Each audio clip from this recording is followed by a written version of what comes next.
Hello, everyone, and welcome back. I know, it hasn't been a while for you guys because I've had the daily videos coming out because I scheduled them.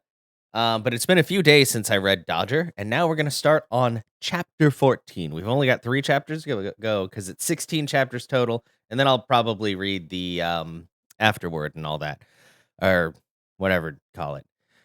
Anyway, chapter 14.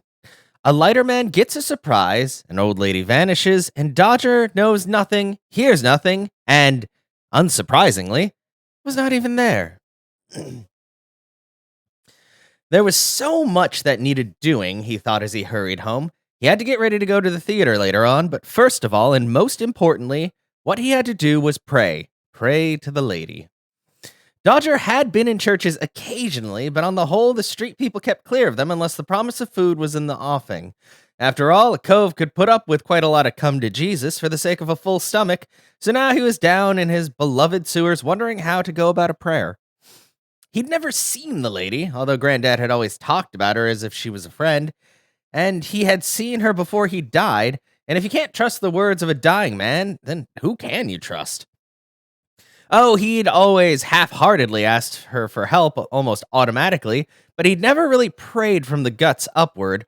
And standing here with the sounds of London overhead and apparently a real assassin looking for him, he needed a prayer.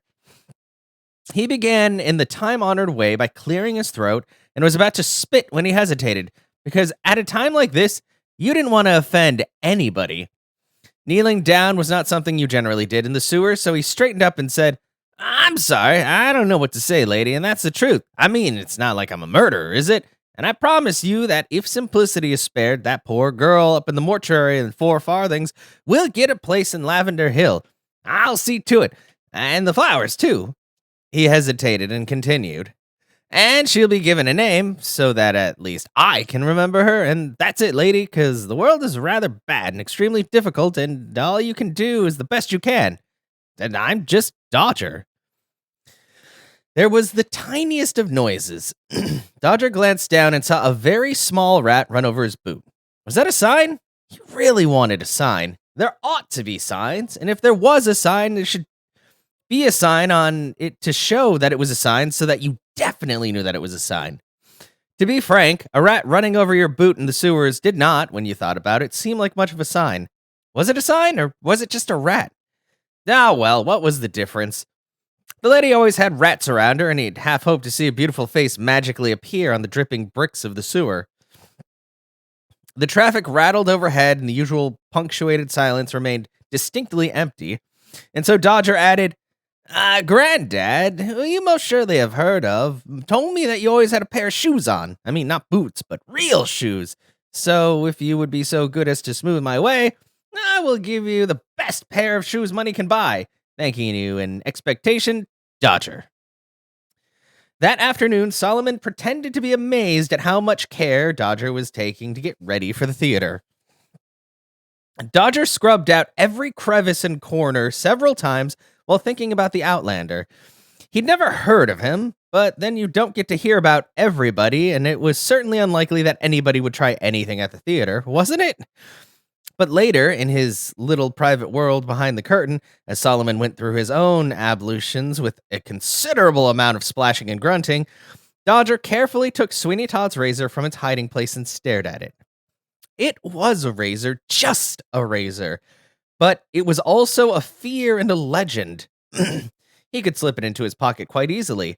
Izzy had done some magnificent work. In fact, the jacket had an inner pocket which just did the job perfectly. And Dodger wondered whether, since this jacket had originally been intended for Sir Robert Peel, Sir Robert Peel had required there to be an inner pocket for those items that a gentleman walking in the street might need to get a hold of in a hurry. Brass knuckles, perhaps. He sighed and put the razor back in its hiding place. He was uncertain if he wanted to sit next to Simplicity with that so close, and as soon as he had that thought, he felt a little shocked and told himself, Mr. Todd killed, but he wasn't a killer. Maybe he would never had to go to that blessed war, he wouldn't have gone right off his head. But however he looked at it, today at least was not a day for the Sweeney Todd's razor to be on the streets. Angela had told Solomon to expect a coach that would take them all to the theater. Dodger found himself looking out for it at least an hour before it was due to reach them, and was gratified that when it did arrive, there were two brawny footmen with it, well spruced up. Their well set jaws and knowing eyes indicated that they were more than happy to take on anyone in the rookeries who got closer to the coach than they wanted them to. Solomon got in first.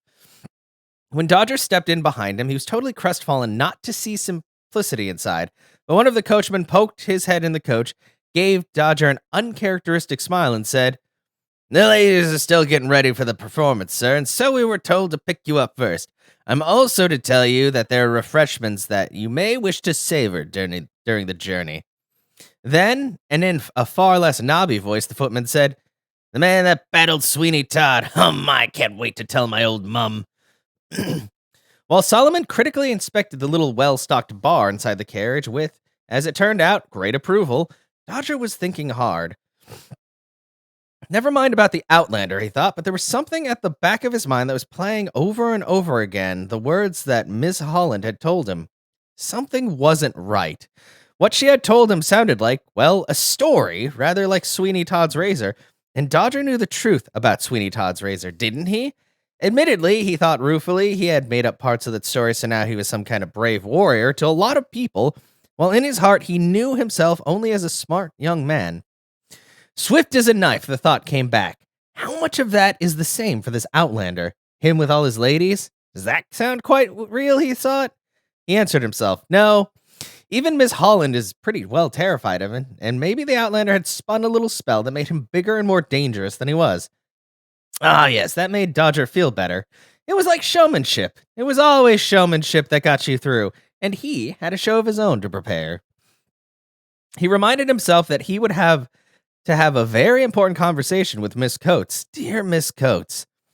He knew that she was a most unusual woman with more money than practically anybody and no husband, and he smiled at himself and he thought, a woman with loads of money who isn't interested in a husband. After all, if you've got the money, your own money, a husband is sort of in the way. Solomon had told him that she had once proposed marriage to the Duke of Wellington. Wellington, known to have been a good tactician, had carefully and respectfully declined. Dodger thought, there's a man who knew there was one battle he would never be able to win. Solomon put a stopper in a brandy decanter with a happy sigh, and Dodger said, "Solomon, there's something I must tell you." It was less than 15 minutes before the coach got to its destination, and Dodger spent a lot of that time looking nervously at Solomon, who seemed lost in thought right up until the old man said, Well, Dodger, I must say you are very thorough. You are looking at a man, old and creaky as he is now, who once got out of a jail by garroting a jailer with his bootlaces. It is something I regret now, while at the same time reminding myself that because of that act, I am now here to tell you about that escapade. And frankly, the bastard deserved it because I had seen what he had done to others. My people are not known as fighters, but should it be necessary, we try to be very good at it. As for your plan, it is bold, daring, and in the circumstances you describe, quite possibly something that will work. Although, my dear friend, do reflect that you will have to get this past Angela, who sees herself at the moment as the protector of our simplicity. The coach was slowing down now, and Dodger said, I know what you mean, but the only person who can order Simplicity to do anything, according to the rules, is her husband, and you must understand that what he says is not going to happen, because he is a pox of a prince, a right royal Richard. Another flunky opened the door even before Solomon's hand had touched it, and Solomon and Dodger were shown into a sitting room that contained Angela, but alas, not Simplicity. Angela must have noticed Dodger's expression because she said cheerfully, Simplicity is taking her time, Mr. Dodger, because she is going out to a theater with you. She patted the sofa next to her. Do take a seat. So the three of them sat there, in that rather strange silence of people who are waiting without very much to say to one another, until a door was opened and a maid came in, fussing alongside Simplicity, who smiled when she saw Dodger and turned the whole world into gold. Miss Coates said, How nice to see you looking so beautiful, my dear, but I do think that we're going to be late for Julius Caesar if we do not hurry. I know we have a box at the theater, but I always think it looks so discourteous to be late. Dodger was allowed to sit next to Simplicity in the coach. She wasn't saying very much at the moment, but was apparently somewhat excited at the prospect of the theater. While Dodger thought things like, theater box, that means quite a lot of people in the theater can see you. Oh dear. But shortly after they arrived in the theater, in sufficient time, not to be too embarrassing, the footmen, or a pair just like them, took their original places behind the four of them. It must have been the original too, Dodger thought, because as he turned to look at them, he recognized the one who couldn't wait to tell his mom about Dodger. For just one moment, he recognized said Dodger. As he recognized said Dodger, the footman proudly let him glimpse a shining display of brass knuckles, which magically disappeared again into his dressy outfit. Well, that was something. Dodger had been in the theaters before, unofficially, but it took him some time to get the hang of what was going on. Solomon had earlier tried to give him some inkling of what Julius Caesar was all about, and it seemed to Dodger to be about something like a gang fight, except that everybody talked too much. But the words flew over his head, and he tried to flap after them, and after a while the play began to enter him. Once you got used to the way they were speaking, and all the bed sheets and so on, this was about a nasty people, and the moment he thought that, and wondered on whose side he should bet, he remembered these Roman coves had built the sewers and called the lady Cloacina. Although Julius Caesar and the other coves were not actually building any sewers on the stage, Dodger wondered if he should call the lady by the name they had given her. It might be worth a try. So as the speeches rolled over him, he shut his eyes and trusted his luck to the Roman goddess of the latrines, and opened his eyes as a voice declaimed, "There is a tide in the affairs of men, which taken at the flood leads on to fortune." Eyes wide open, he stared at the players. Well now, if you were going to have a sign, something like this was certainly better than a little rat on your boot. Miss Coates, his hostess, was sitting beside him for propriety's sake, leaving Simplicity chaperoned by Solomon, who, being an elderly gentleman, could be, in theory, guaranteed not to think about hanky or panky. Now Miss Coates nudged him very discreetly and said, "Are you all right? I thought you were sleeping. You nearly jumped out of your seat." "What?" said Dodger. Yeah, I just know that it's going to work. No doubt about it." He cursed himself for being stupid because Angela whispered, "What is going to work, pray?"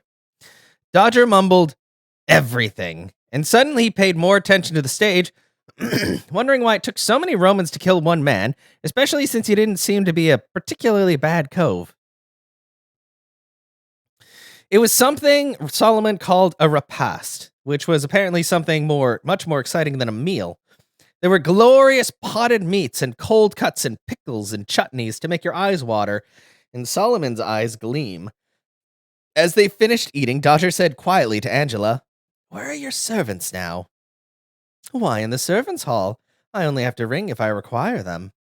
"Can they hear us?" "Absolutely not.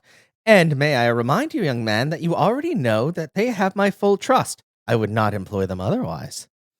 Dodger stood up. "Then I must tell you of what I hope will happen tomorrow, if you agree. The thing about secrets is they're usually best kept by just one person.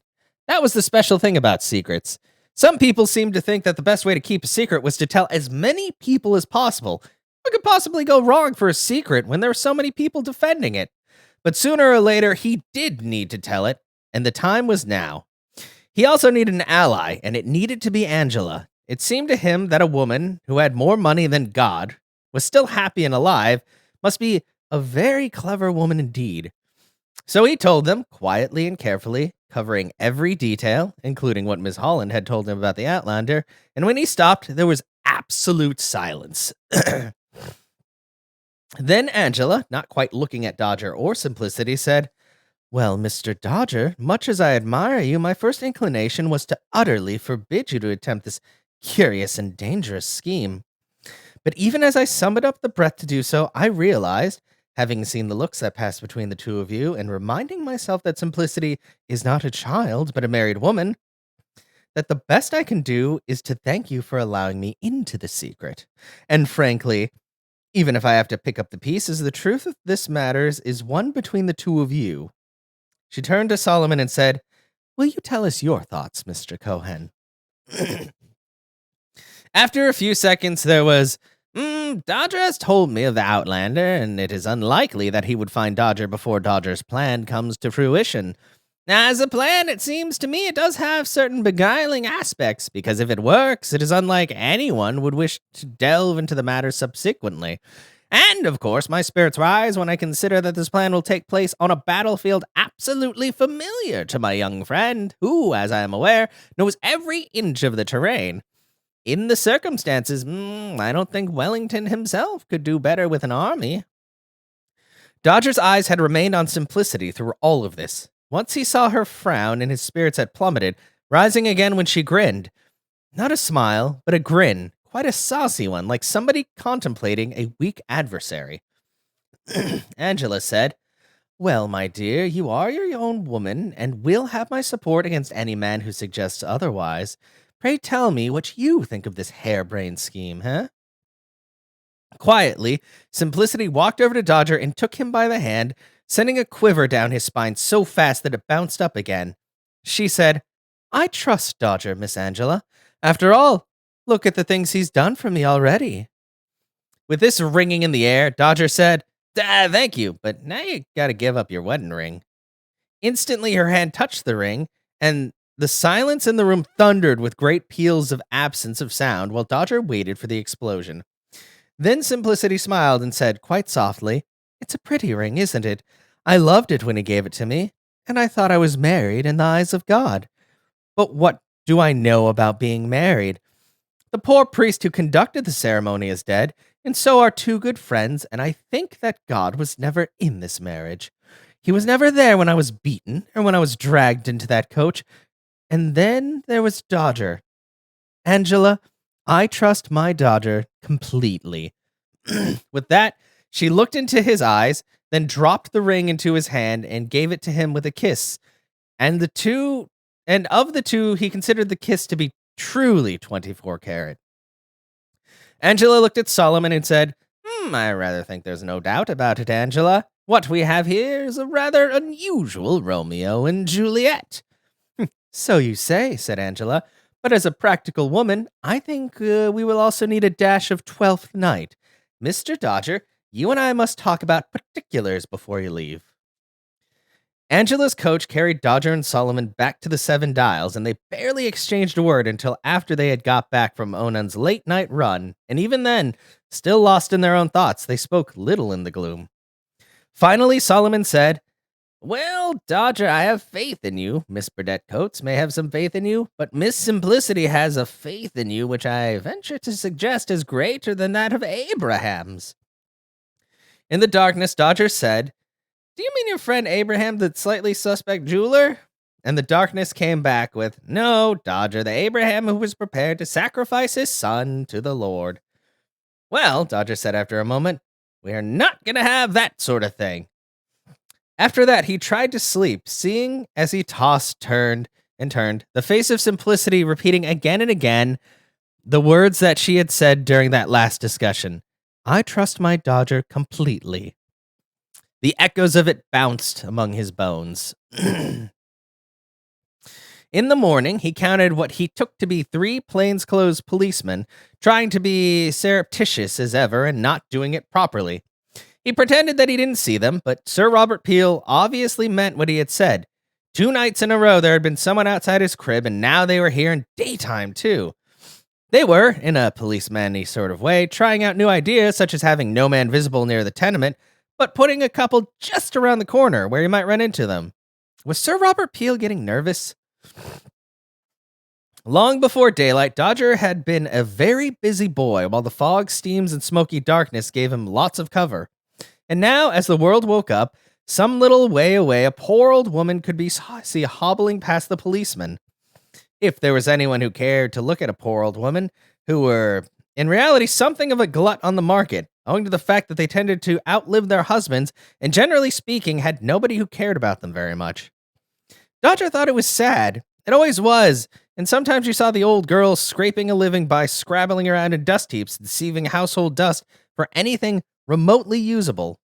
In a footnote, sites like this were commonplace. Henry Mayhew's research is full of details of this level of poverty, nowadays unimaginable in the cities such as London. Of course, it was outdoors work, but you hardly saw one of them in anything like a decent coat. And they were scary, they really were. Terrible bright eyes some of them had as they held out a claw for a farthing. Toothless old ladies with that fallen in look to the face that made you think of witches, and you found them everywhere, anywhere a body could get out of the rain. But on this occasion, moving through the lanes and alleys, there was a now rather more spry old woman towing a handcart, a vehicle of high status on the streets, and she was fussing over it as elderly ladies did. If there was indeed a watcher on the moon looking down on London, they would have noticed her zigzagging her way to the embankment, whereupon she hazarded a penny on a boat that took her to her little cart across the Thames. Although on this occasion she paid no more than a farthing, not the official sum for the trip, the watcher would have noticed, but the lighterman himself had never seen an old girl in such a sad old dither.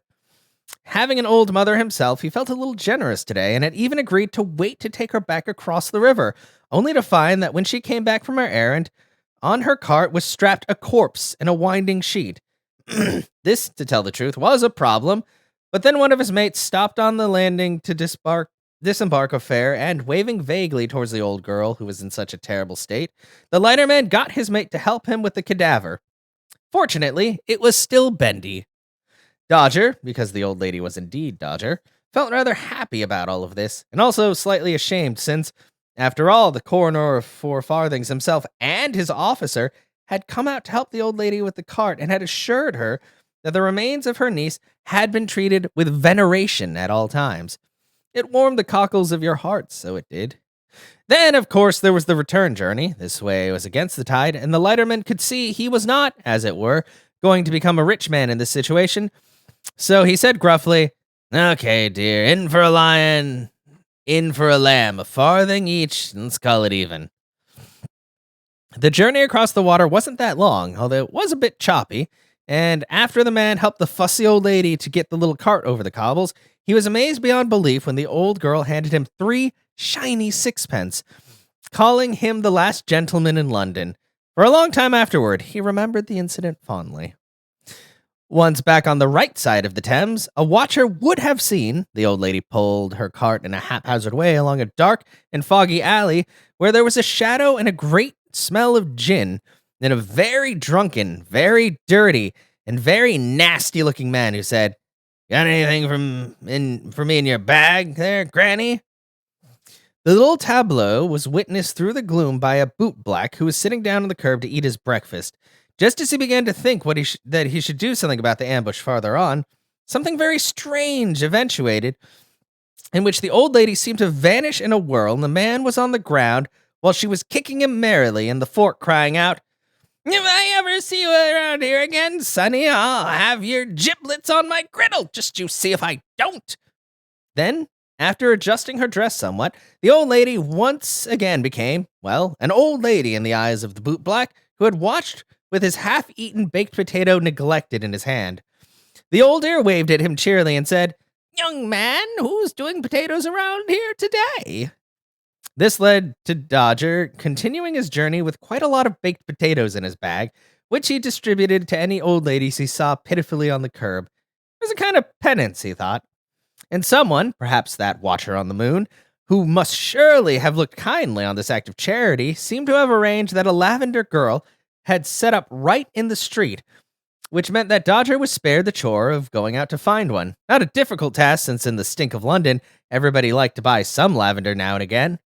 In this case, the lucky girl sold all of her stock to the old lady with grateful thanks and went to the pub, while the old lady, smelling far more fragrant, trundled on her way.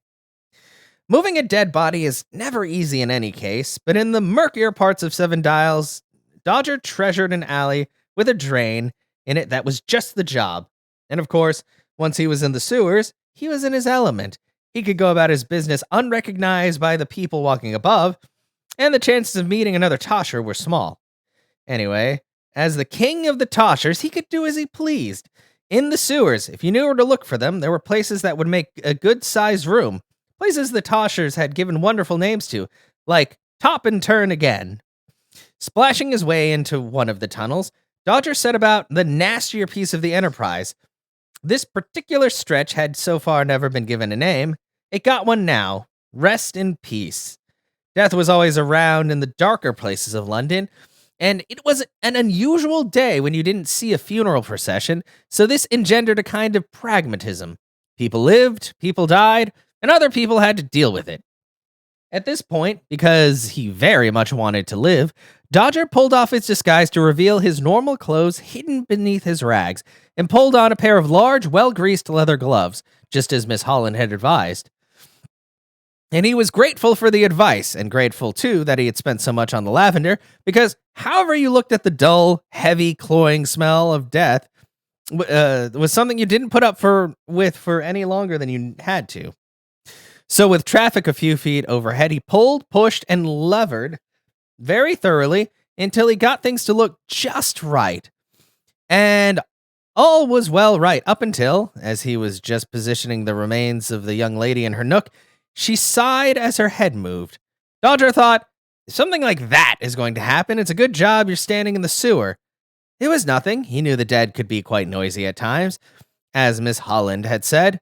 What with gases and so on, corpses might be able to speak long after they were dead. He opened his carefully prepared little bag of camphor and cayenne peppers, which ought to keep the rats away, for long enough at least. As he stood back to look at his handiwork, he was glad, very glad, that he wouldn't have to do it ever again. Then there was nothing more to do apart from packing up his gloves, but he also took great care to leave the sewer at some distance away from the scene of the crime. If such as it could be called, he added to himself. Finding a pump, he washed his hands in London water, which he knew was always slightly suspicious unless you boiled it, but good old lye soap was a reliable, if caustic, companion. Then he strolled back to Seven Dials with the air of a young man just enjoying the sunshine, which, in fact, was rather strange today, as if something was going on in the upper air. He didn't think very much about this, however, for as soon as he got home, two peelers were waiting for him. One of them said, "Sir Robert would like a word with you, my little lad." He sniffed at the leftover lavender that Dodger had chosen to take home because it was all welcomed around Onan. "Flowers were a girl, eh?" Dodger ignored him, but he had been expecting something like this since one of the peelers had got interested in you. They kept on this being interested in you, apparently thinking that sooner or later you would break down and confess everything. It was a sort of game, and the worst of it was when they tried to seem to be friends. And so, like the upstanding citizen he was, he accompanied the two men to Scotland Yard, but made sure that everything went with the swagger of a geezer, and everyone in the rookeries could see this wasn't something he was in agreement with, for Dodger had a reputation to keep down. It was bad enough to be an official hero, but he would be damned if he was going to be seen going to go willingly into anywhere where peelers lurked. It wouldn't be the first, third, or 10th time the peelers had thought they had got Dodger. They'd have to think again. Sir Robert Peel was waiting for him. Even now, Dodger didn't trust him. He looked like a swell, but had a street gleam in his eye. The head of the peelers regarded him over the desk and said, "Have you ever heard of the Outlander, my friend?" "No," lied Dodger, on the basis that you always lie to a policeman, if at all possible. Sir Robert gave him a blank look and said that the police forces of Europe would very much like to see the Outlander behind bars, or, for preference, swinging from the gallows. "The Outlander is an assassin. He's a sharp man, Mr. Dodger, and so are his knives. We presume, from as much information as we can glean, that he is very much interested in the whereabouts of Miss Simplicity. And by association, you. We both know the facts of the matter, and I must assume that someone somewhere is getting extremely impatient, as evinced by the murder of Sharp Bob and his employee. We appear to be running out of time, Mr. Dodger. You must understand that the British government would be doing nothing wrong in the eyes of many people if a runaway wife was sent back to her legal husband." He sniffed. Distasteful as that would seem to many of us, who are cognizant of the circumstances of the whole sordid matter. "The clock is ticking, my friend. People in power do not like to be continually thwarted, and can I, at this stage, also draw your attention to the fact that I am one of them?" There was a tapping noise and Dodger glanced down at Sir Robert Peel's left hand, the fingers of which were drumming on a pile of documents that seemed familiar. Sir Robert looked at his face and said, I know, because it is my job to know these things, that a certain embassy was broken into 2 nights ago, with a great deal of documentation and miscellaneous jewelry stolen. Subsequently, it appears that the miscreant, who were under the pressure to bring to justice, then saw fit to set fire to a coach house. Dodger's face was all innocent interest as Sir Robert continued. Of course, my men had to go and check up on the details of this theft and this willful vandalism. It seemed that even before the fire, one wheel of this coach was damaged. But the perpetrator appeared to have scratched across the crest of this coach the name Mr. Punch. I must assume that, of course, you know nothing about this. Well, sir, said Dodger brightly, as you know, we were at a jolly dinner party that night. I went home with Solomon, who I'm sure will testify should you require it. And he thought, I wonder if Solomon would lie for me to a policeman.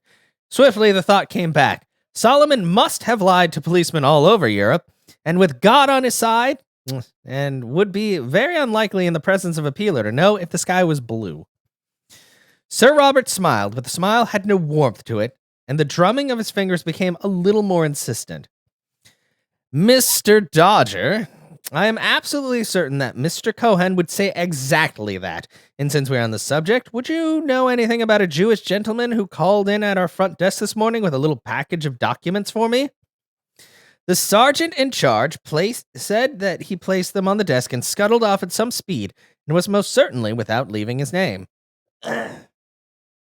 There was that unfunny smile again, and Sir Robert Peel went on. Of course, generally speaking, all elderly Jewish gentlemen in their black clothing look very similar to everyone except the nearest and dearest. At this point, Dodger piped up and said, Indeed, I never really thought of it. He was enjoying this, and so, in some twisted way, was at least part of Sir Robert. So you know nothing, said Sir Robert. You know nothing, you heard nothing, and you weren't there, of course. He added, these are very interesting documents, very interesting, especially in the light of the current discussions taking place, which is why the embassy wants them back. Of course, I don't know where they are. Surely Solomon must have pointed out to you the worth of what you brought home. What, sir? Sorry, sir. Solomon ain't mentioned to me anything about any documents, and I ain't seen them, said Dodger, thinking. What's he think I am? A little baby? Yes, said Sir Robert. Mr. Dodger, have you heard a phrase, you're so sharp that you might cut yourself?